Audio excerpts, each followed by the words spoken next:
Imagine a world where everybody is connected. Imagine a world where somebody in Japan can do a transaction with somebody in the United States without high banking fees. Imagine a world no longer ruled by greedy corporate banks. There's going to come a time when we think of central banks in the same way we think about calling an operator to talk to a friend on the phone. This weird, annoying entity that came between us and the things we actually wanted. You aren't going to drown in fees anymore. You aren't going to borrow money from a bank. You aren't going to fight a half a dozen middlemen. It'll just be you and your money anywhere on earth. And once this happens, cryptocurrency could very well make the US dollar obsolete. Once people understand how easy this is and get used to it, the demand for legacy money controlled by a government and bank is going to plummet like a rock. Welcome to the world of cryptocurrency.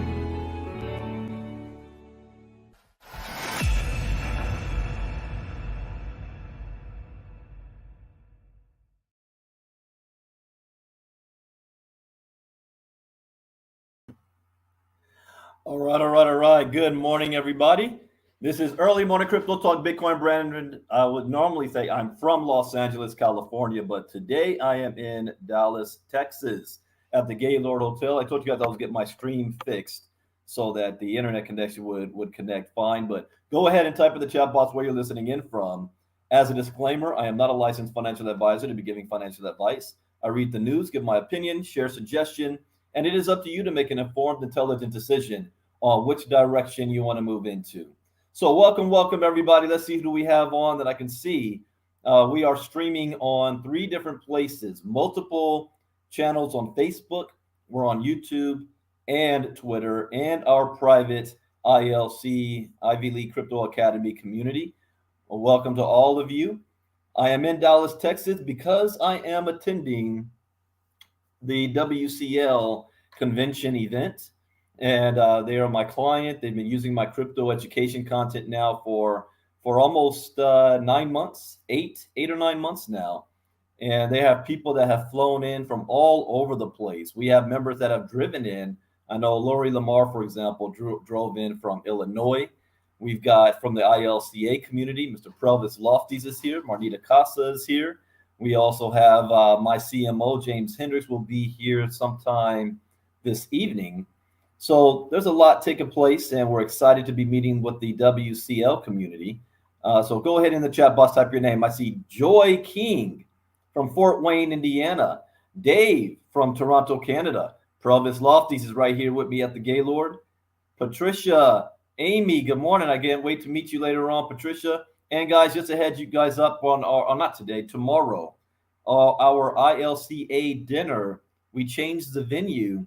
We had it here at the Gaylord, but after being here, as nice and beautiful as this is, for what's happening tomorrow night is difficult to find the parking and all of that. We wanted to make it simple. So, I forgot the name of the place we changed it to. Hey, Provis, you remember the name of that restaurant we changed it to? And those of you that registered, we sent out an email message or a text message last night with the change of venue. So we will be talking more about that. And if there is any other change that may come up, because it's not till tomorrow, we want to make sure that this is comfortable and available for the most people. Because I think, and we already saw it last night, there's a lot of people who want to attend who didn't actually register. So they're asking, where's the event going to be had? But that's going to be tomorrow at 6 p.m.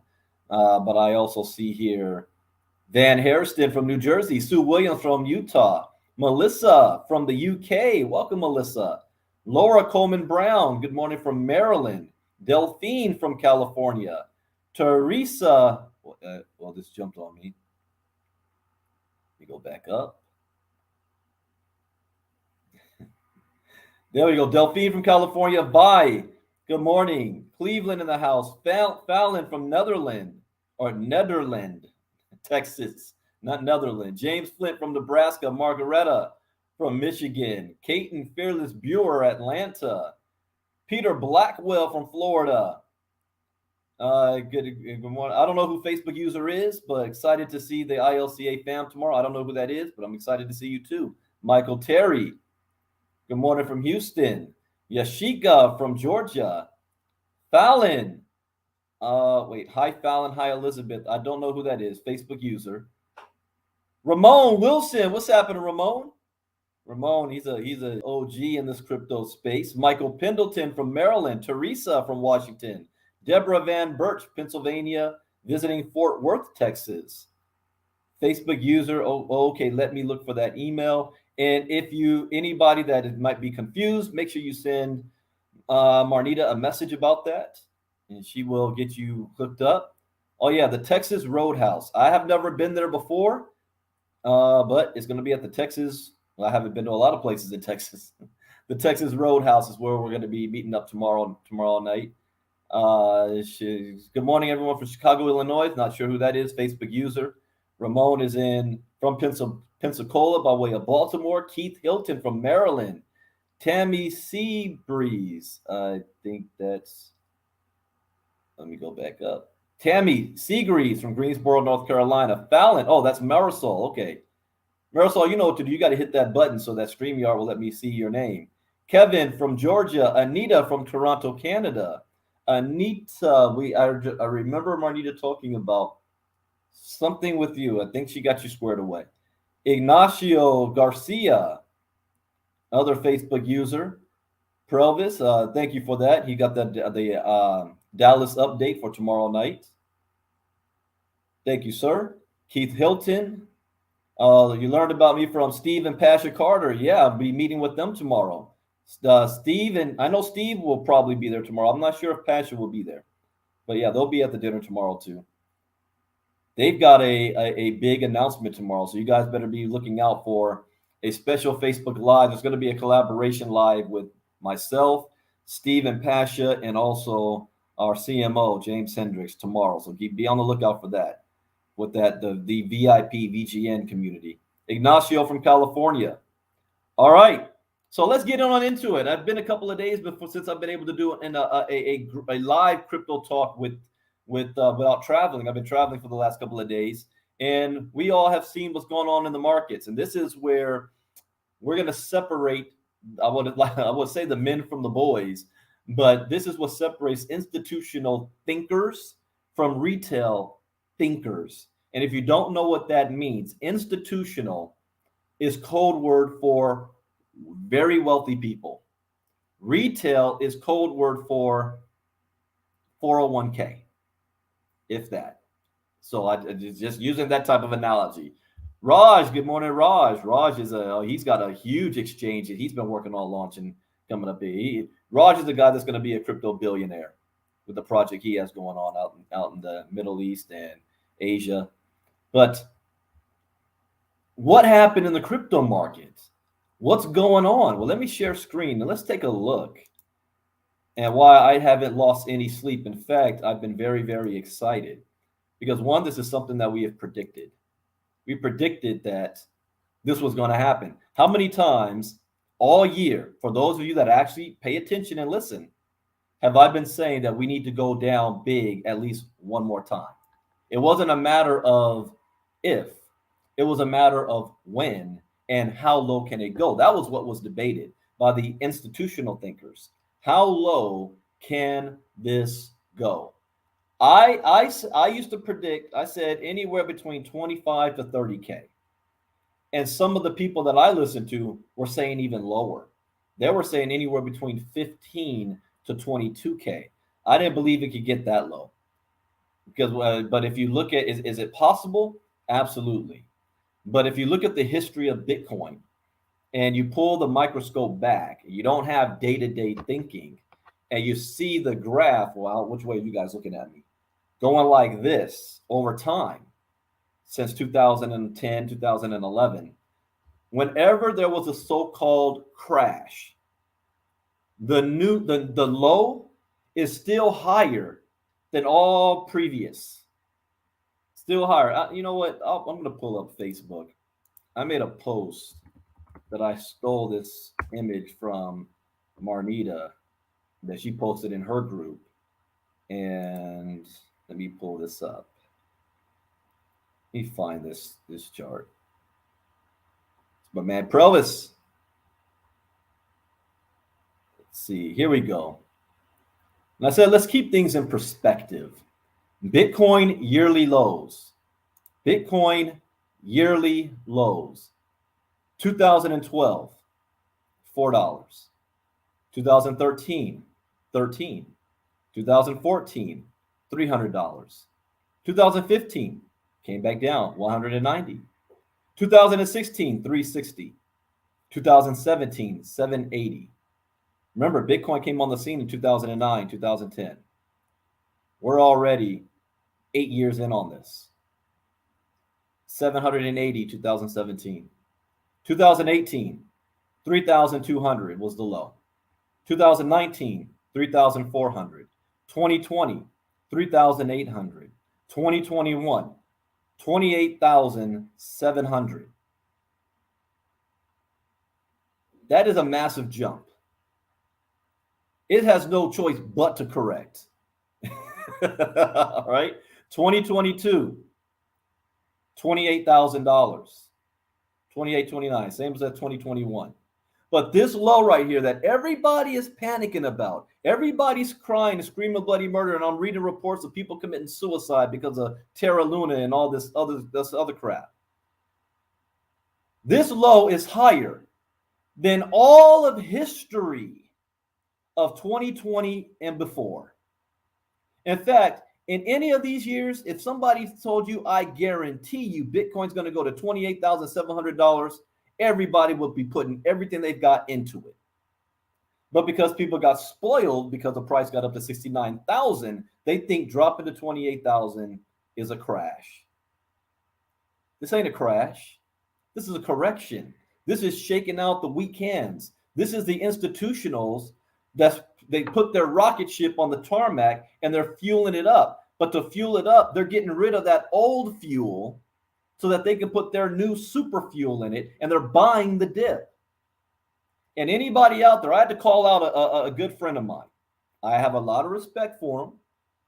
He's right a lot of times on crypto, but he was dead wrong when he said buying the dip is stupid.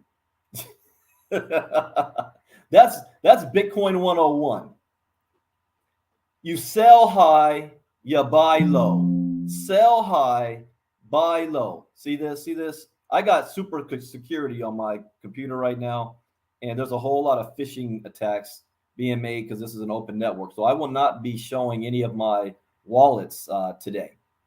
That's another tip. If you're traveling, do not ever use open Wi-Fi, and make sure you've got your security sessions up that can block. I have to work to make sure that I can at least have the internet going, but block any other attempts. So I won't be going to any Bitcoin wallets or connecting it to my phone. I turn my Wi-Fi on my phones off when I travel. I never have Wi-Fi even on to accidentally automatically connect to something. But anyways, there is no reason to panic. The reason why you should be excited is because those of you who got in crypto after seeing it going to 30,000, 40,000, 50,000, 60,000, and you might have thought that you're too late. This is the reset button. You now have an opportunity to get it when it was low again. I hope this keeps going down. You know what Christmas is to me? Bitcoin going to $15,000 to $20,000. And it's not that I'm excited about Bitcoin, because even right now, with the price of Bitcoin at 28,900, if it goes back to 69,000, that's almost a little more than double. I'm excited about the altcoins like Ethereum. This is buying opportunity right now. Less than $2,000. I have no doubt that eventually, not only will this go to 20,000 a coin, but it will go to 40,000 a coin. And you might say, Brandon, where do you come up with those numbers? Education, knowing the history of cryptocurrency and Bitcoin, understanding how to read the charts, knowing what the GDP of gold is, knowing what the crypto market cap number at 1.2 trillion was already at 3 trillion, and that this is eventually going to get to 10 trillion. And by default, if Bitcoin represents 30 to 40% of that, that goes to 10 trillion. That means 70% is going to the altcoins. So there's a much bigger rise on Ethereum from 1,900 to 20,000 than Bitcoin going from 28,000 to even 100,000. I'm going to make far more money on the altcoins.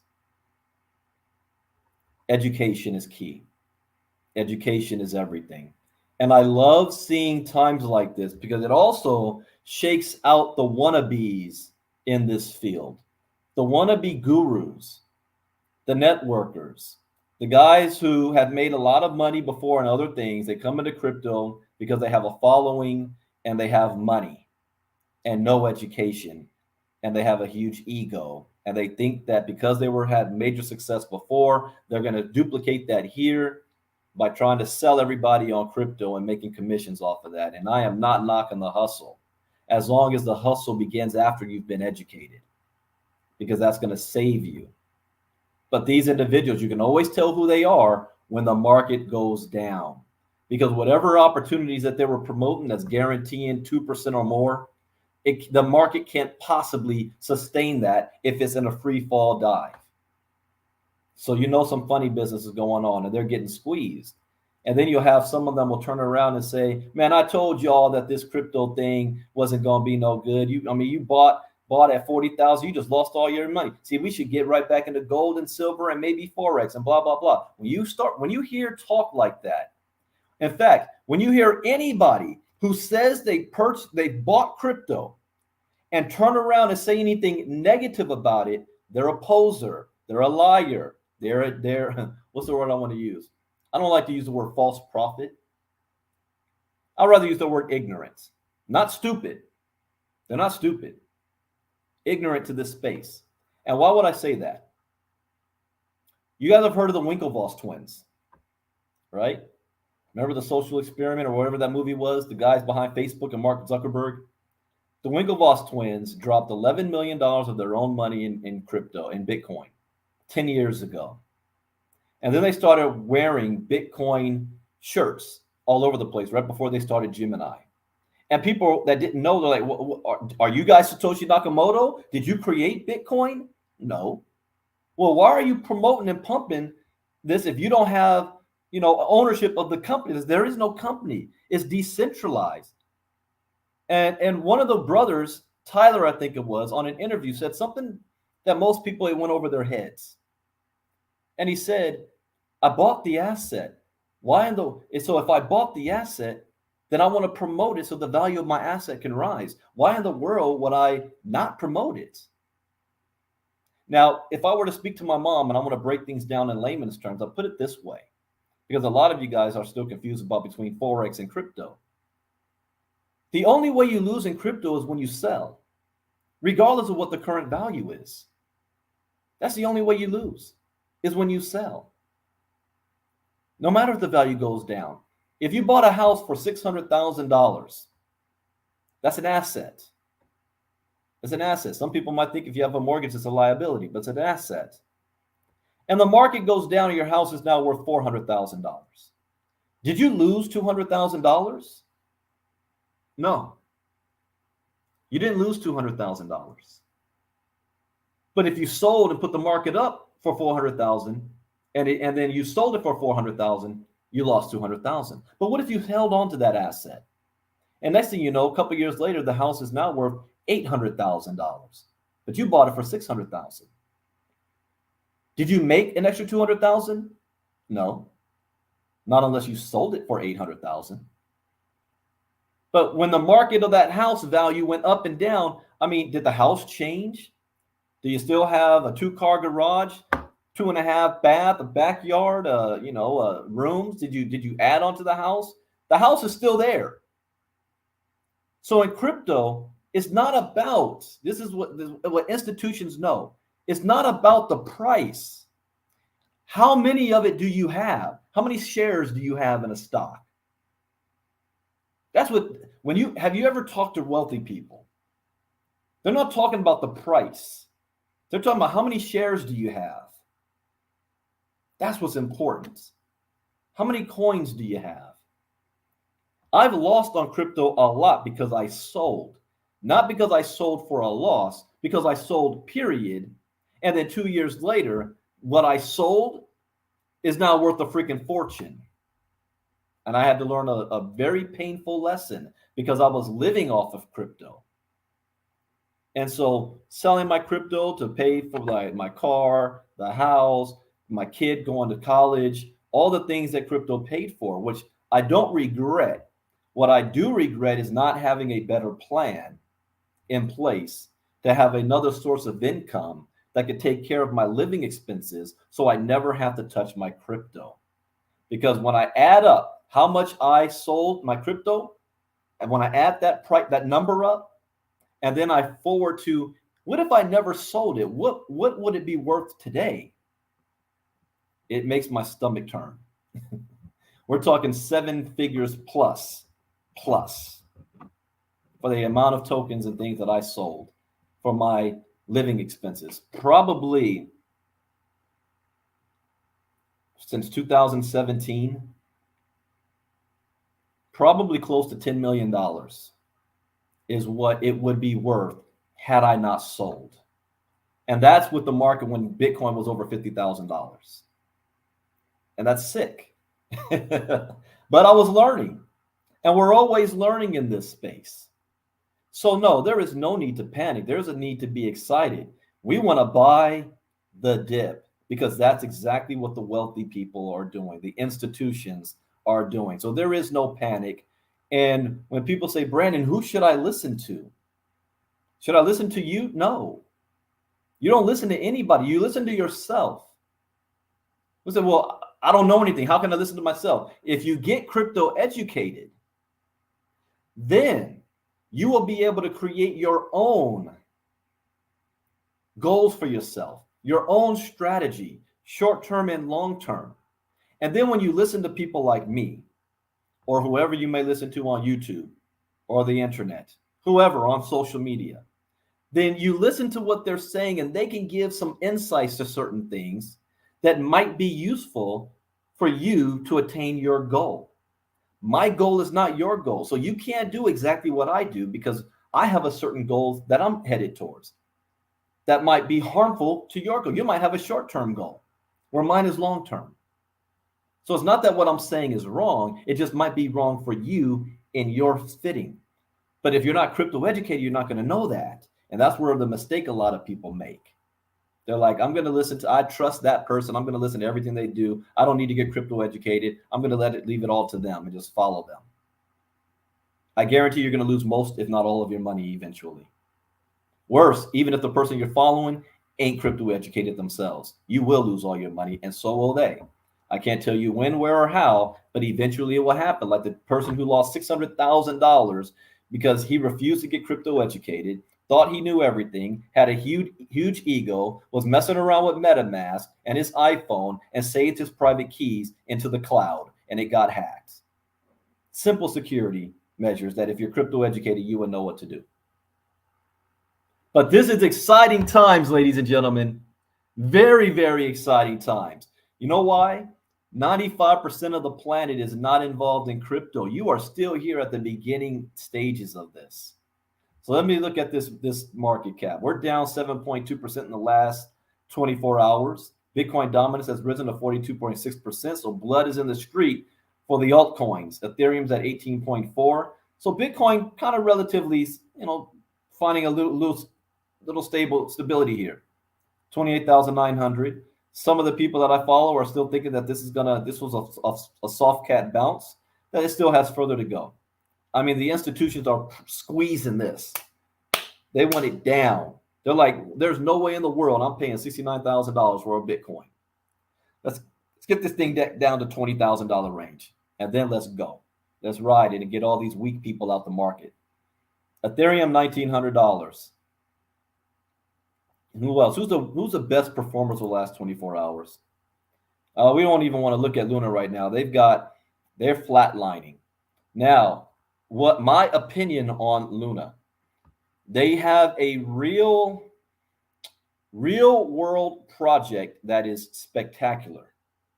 That is a long-term project. However, I see a lot of mismanagement going on right now. And that could be typical for companies that are startups. You guys do know that 90% of companies fail in their first year, right? So why would any crypto opportunity be any different?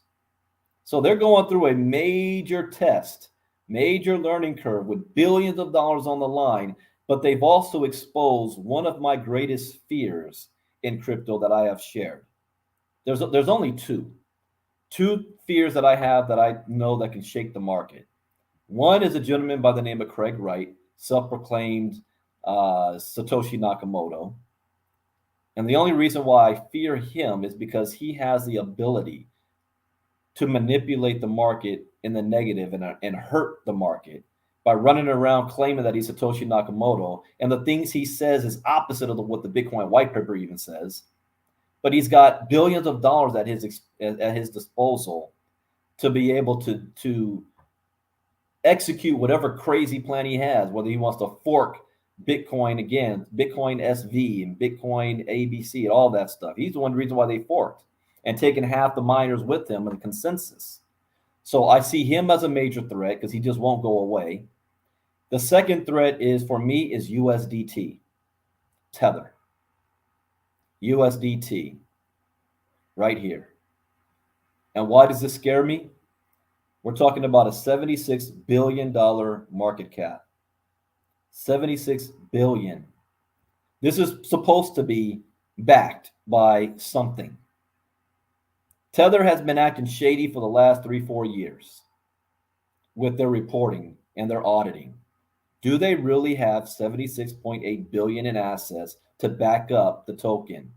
So if every single person inside of Tether decided to pull their money out of Tether right now, would they be able to do it? My gut tells me no.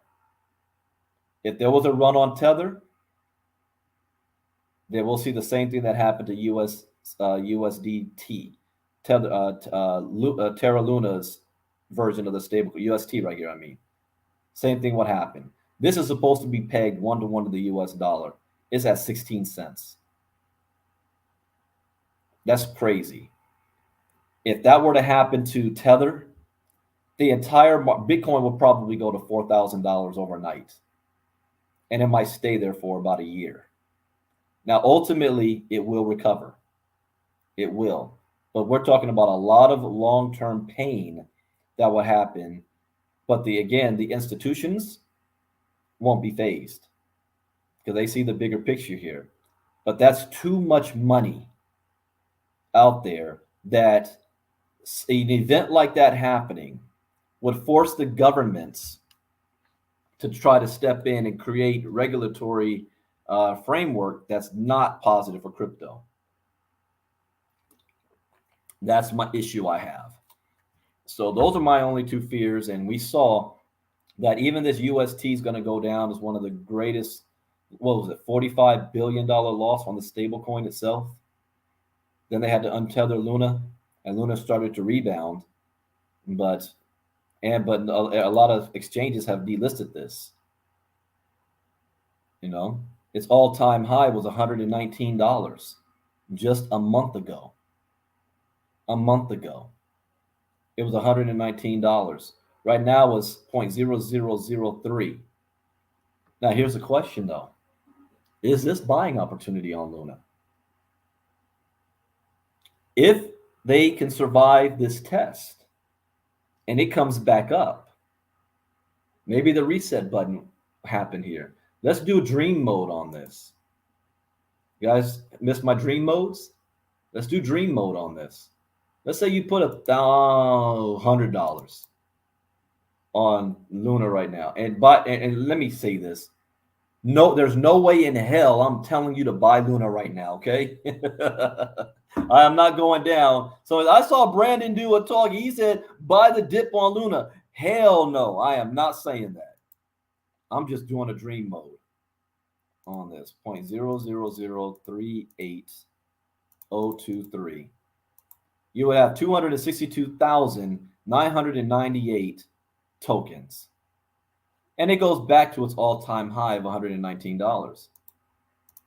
If your $100 is now worth 31 million,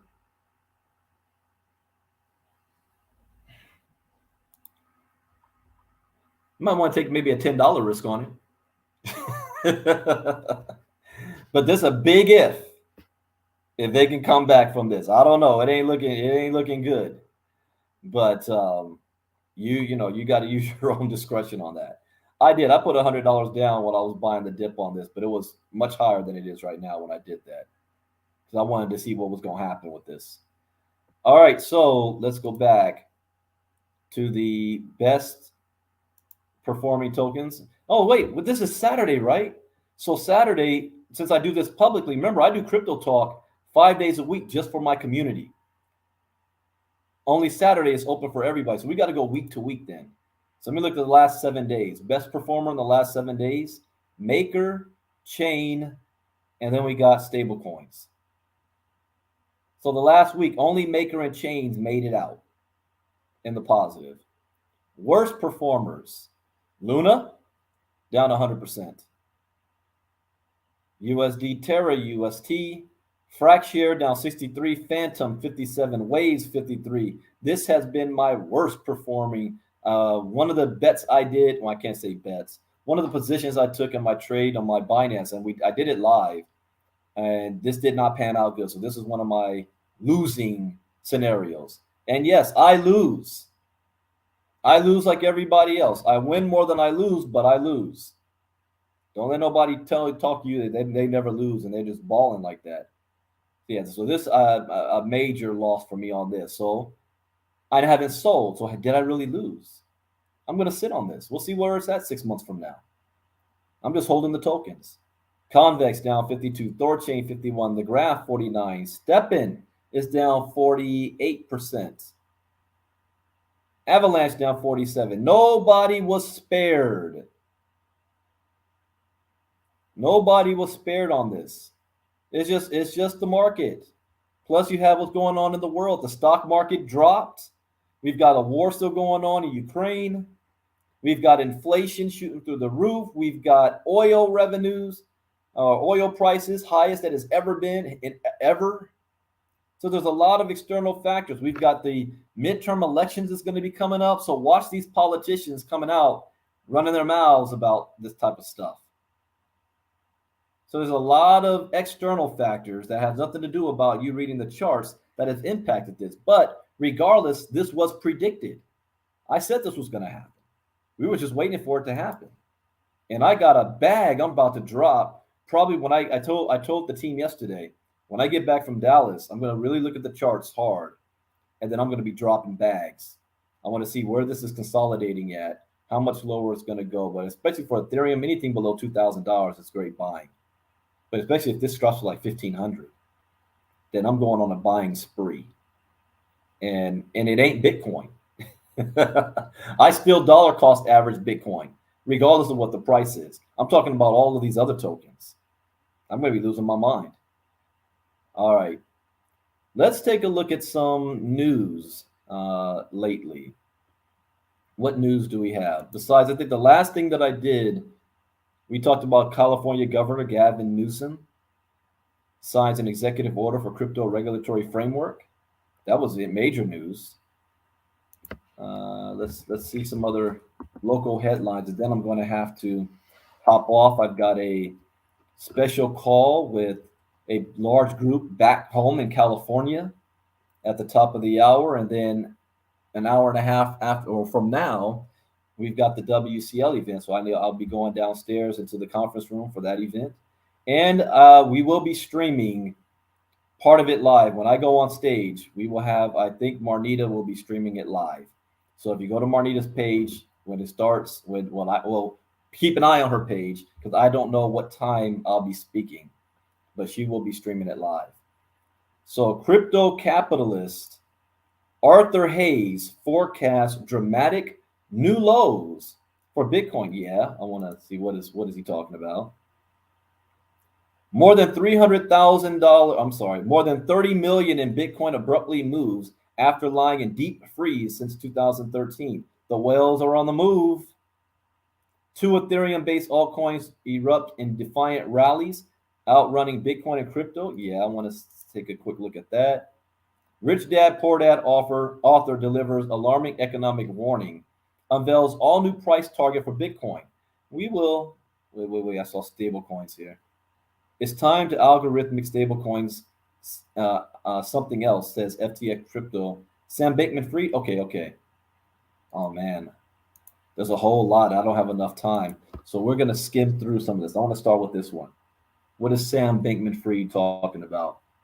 FTX Crypto Exchange founder Sam Bankman-Fried is weighing in on the future of stablecoins after the 2 top cryptos suffered staggering losses this week. Bankman-Fried recently tweeted about how so-called stablecoins ought to have a separate and better refined definitions in the wake of Luna. I agree with that. I agree.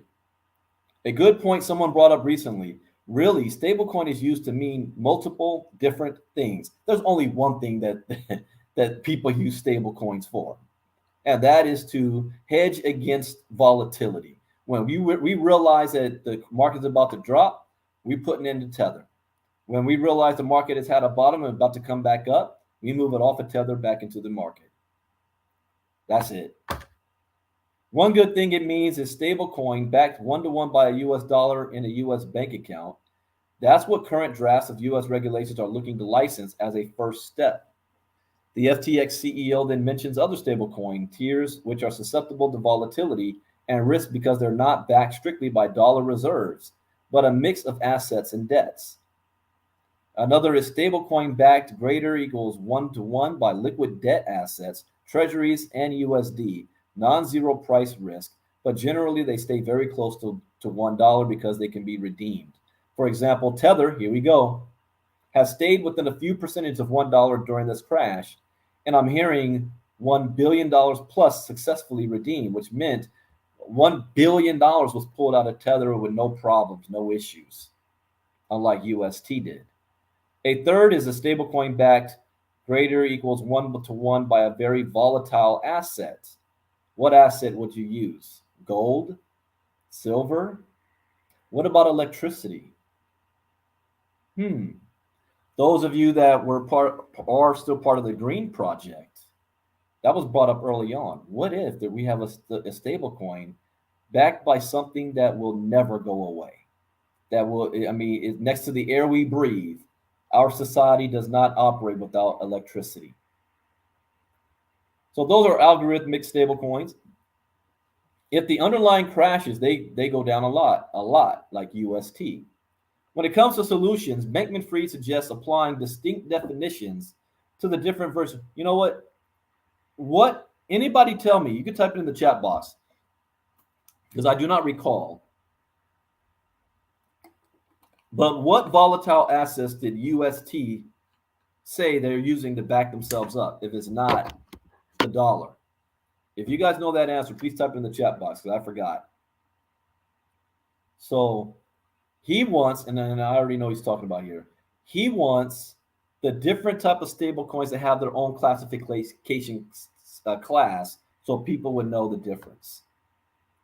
If you're educated, you know, but because you do your own research, but average person doesn't. So I see why he's saying that. All right, next one up is crypto capitalist Arthur Hayes forecasts dramatic new lows for Bitcoin and Ethereum. The co-founder of the crypto exchange platform BitMEX predicts Bitcoin and Ethereum will continue to fall in price in the wake of this week's Terra Luna collapse. In a new blog post, Arthur Hayes says he's gearing up to accumulate. Is he talking about selling? Is he talking about that this crash, it's game over? No. Accumulate both crypto assets as he anticipates a drop to major cyclical lows. So he's waiting for that major drop. Is that what it was, D? BTC? Ignacio says gold, and it didn't hold up for UST. According to Hayes, he'll be a buyer of Bitcoin at, look at his levels. He's saying Bitcoin at $20,000 and Ethereum at 13.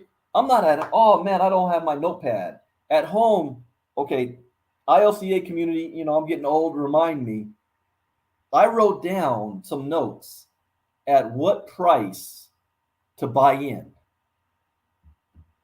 I know it wasn't as low as this. Now he's talking about $20,000 Bitcoin, $1,300 Ethereum. He's going all in. So I would, like how I learned how to trade, okay, then I'll buy in at 22,000 and Ethereum at 1,500. I'm going to undercut him. Those of you, we taught that in how to trade Bitcoin and cryptocurrencies. Bitcoin is trading at 29,000 at the time of writing, and Ethereum is at 2,000. So in essence, he thinks that this is a soft cat bounce. We still got some more further to go. Don't be fooled by this. Any service offering above average yields that is believed to have any exposure to this melodrama will experience swift outflows. Given that most people never read how any of these protocols actually work in distress scenarios, it will be a sell first. Read later exercise. Panic selling. This will continue to weigh on all crypto assets as all investors lose confidence and would rather suck their thumb, clutch their safety blanket, and hold fiat cash. Oh, that's a good analogy. The crypto capital markets must be allowed time to heal after the bloodletting concludes. Yeah. Terra, the decentralized finance payment ecosystem, has collapsed and lost all of its value earlier this week. Hayes, however, says he's made no alterations to his structurally long crypto positions, even though they're losing value. Me either. I'll show my wallets again on Tuesday morning's crypto talk. Yeah, I'll be back in California. I'll show my crypto wallet, and it's gonna look bad. And guess what? I'm gonna be ready to buy. So he doesn't care that it's losing value. We're long on it. If anything, I'm evaluating the various altcoins I own and increasing exposure. Oh, I was making a point earlier, and I forgot. I got sidetracked. about, and I think it was Ramon that posted this, something about this. How do you tell the difference between somebody on social media running their mouths against crypto right now if they're actually correct? No educated person in crypto is going to be running their mouths against Bitcoin and crypto, because that's like running your mouth against your own home. Why are you trying to decrease the value of the asset you hold? That's ignorant. You want the asset to go up. You don't want panic to be happening. But that's how I can tell who's a real people from who's not. And people have been asking me to call them out. No. I sit back, I watch, I see you, I know who you are now. And next time you come in my inbox with some BS opportunities, I'm giving you the side eye. Like, nah, no thank you. So he said, if anything, I'm evaluating the various, look at this. Didn't I say this? Altcoins I own and increasing exposure. I didn't say I'm going to buy a whole bunch of Bitcoin. I said I'm going to go into a whole bunch of altcoins. And he's doing the same thing. Evaluating the various altcoins and increasing them. In March, Hayes and fellow BitMEX co-founders Benjamin Dello and Samuel Reed pled guilty to breaking a law that requires financial institutions to help the government detect and counter money laundering schemes.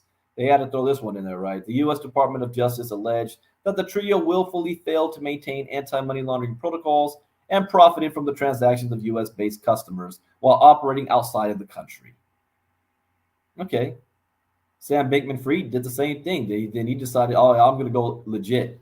We'll launch FTX.us, just like Binance did. Binance.us. Keep America off its back. Okay, who's next? 2 Ethereum-based altcoins erupt in defiant rallies, outrunning Bitcoin. I'm not seeing the comments. Is that what I said? Wait. Dave said 21. Did I say 21K? Michael, you said 20. I said 28,000. Yeah, I'll see when I go back. I look at my notes. All right. What 2 Ethereum-based altcoins? Chain. We just saw that. We looked at the best performers of the last. Yeah. So they're probably talking about Chain and Maker. Let's see. Chain. Surging by more than 30% this week. The 51st ranked crypto asset by market cap has corrected since and is trading at 0.084 at time of writing. The chief executive of Chain encourages developers who've lost their jobs due to current market conditions to apply for jobs at his company. If for any reason these market conditions have cost you your job due to circumstances out of your control, please apply for a position at Chain. We are actively hiring talent. That should tell you something. This week, XCN also became available on Binance Smart Chain, according to the CEO. All right. Not to be outdone, Flexcoin. Flex? Any of you guys own Flex? Flexcoin. Number 123, so it's on nobody's radar screen yet. $4.80. 98 million. It's interesting. Came out the gate 0.0004 2 years ago. $7. Okay, here's a perfect example. Let's do dream mode on this. Let's say you had $1,000 and you got up on this Flex 2 years ago. 0.0047299. You would have 2.1 million tokens, and you sat on it for 2.5 or a year and a half, just 1 year and a half. This is like how friends of mine became millionaires with Hex. It goes to $7.56. Your 1,000 just grew to 15.9 million in a year and a half.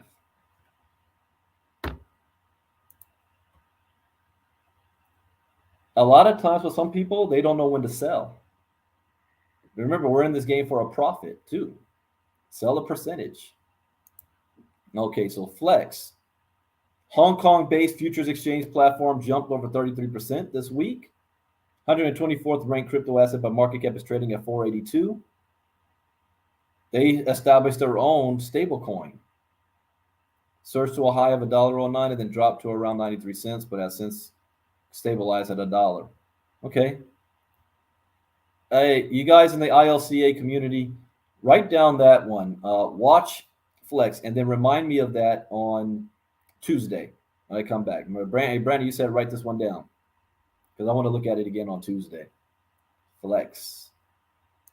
And then we've got Rich Dad, Poor Dad author. Rich Dad, Poor Dad. What is he saying here? Alarming economic warning unveils all-in price target for Bitcoin. Personal finance author Robert Kiyosaki says an entire generation of Americans is facing a future of unprecedented economic pain. In a new roundtable on the state of global markets, Kiyosaki points to persistent inflation and shortfalls in Social Security and Medicare funding as key factors that he believes will hammer a huge number of baby boomers. The biggest losers are people who have never lost. Those are the people sitting on their 401ks right now. My generation, the former generation, they're in serious trouble. The baby boomers will be the biggest losers because they've been taught not to make mistakes and they haven't lost yet. They've had it so easy. When they came into the market in the 70s, the stock market was taking off. The housing market was taking off. The U.S. came off the gold standard in 71, so the baby boomers are going to get the biggest shellacking of all generation. It's really sad. I can see it coming. That's going to be my quote for today. Kiyosaki says he's sensing an opportunity following the recent Bitcoin drop. See that? He said opportunity, not massive chaos and panic. He sees an opportunity, not seen since 2020. He says Bitcoin falling to a new 52-week low of about 26,700 earlier this week is great news. Who are you listening to? Keyboard Warrior on the Facebook? Or what the billionaires are talking about? Great news. Kiyosaki consequently says that the flagship crypto asset could drop further to $20,000, but he expects Bitcoin to find strong support. What? He's calling it at 17,000. At that point, Kiyosaki says he's planning to dive into the market full throttle. You think he's the only one? Bitcoin crashing? Great news. As stated in previous tweets, I am waiting for Bitcoin to crash to 20,000. We'll then wait for the test of the bottom, which might be 17,000. Once I know the bottom is in, I back up the truck.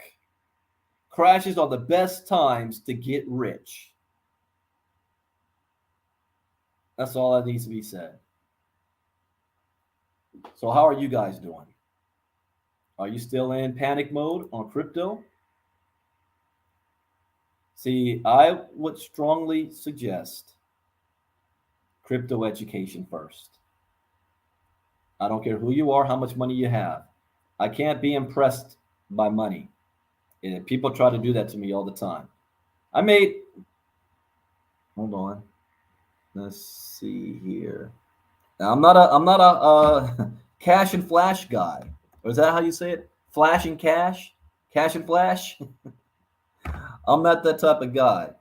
I'm not a hype guy. I keep it real, but I understand how things work in this space. So in the last 24 hours, I always tell people I make more money when the market goes down than when it goes up.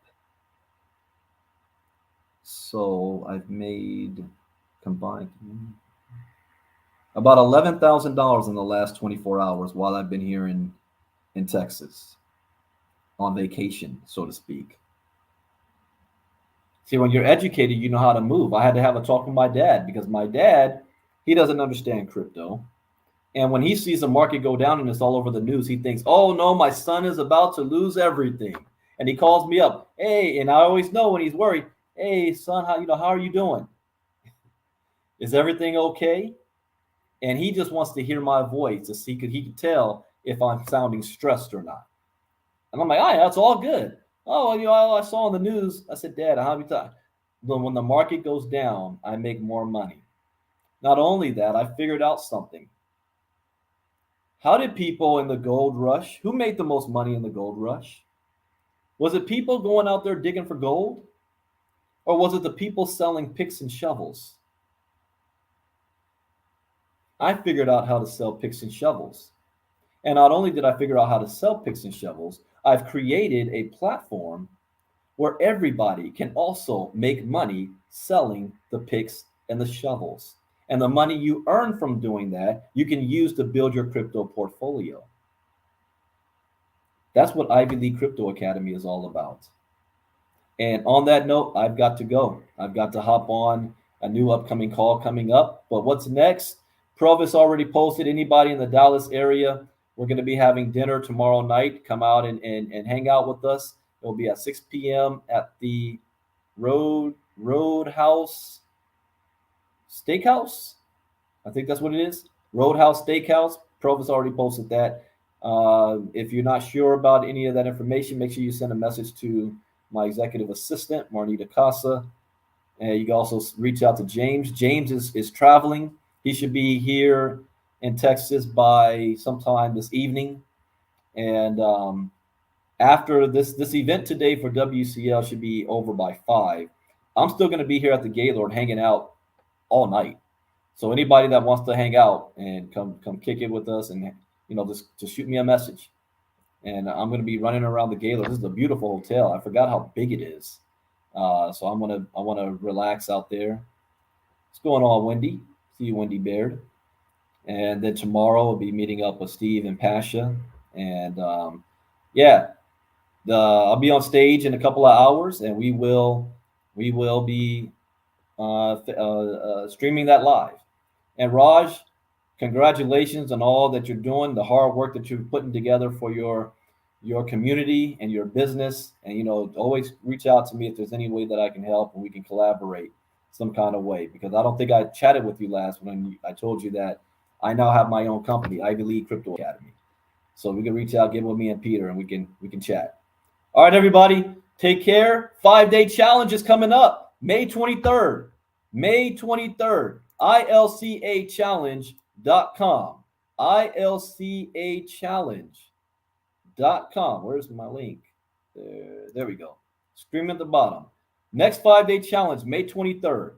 You don't want to miss it. I want to make this one the biggest one we've done. This will be our fifth one. And there's no cost. It's free. It's like doing a virtual boot camp. It's free.